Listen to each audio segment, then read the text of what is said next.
Carbon levy, جناب speaker, fossil fuel کے ذریعے کے زیادہ استعمال کی حوصلہ شکلی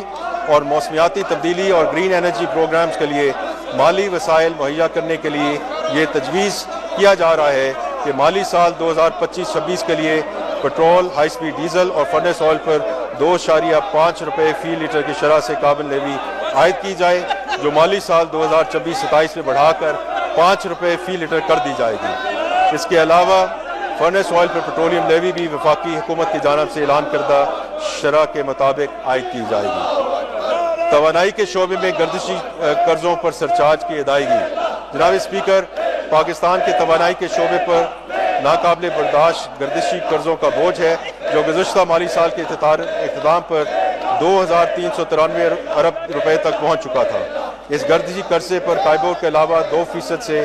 5.4% تک مالیاتی چارجز عائد ہوتے ہیں اور مالی سال 2025 میں اس کی متوقع لاگت 454 ارب روپے تک پہنچنے کا اندیشہ ہے۔ وفاقی حکومت کا ارادہ ہے کہ موجودہ مہنگی قرضوں کی ری فائنانسنگ سستے اور شریعت کے مطابق بینک فائنانسنگ کے ذریعے کی جائے اور اس طرح موجودہ قرض کی ادائیگی کے لیے ڈیٹ سروسنگ سرچارج کو صرف منافع یا مارک اپ کے لیے نہیں بلکہ اصل قرض کی ادائیگی کے لیے بھی استعمال کیا جائے۔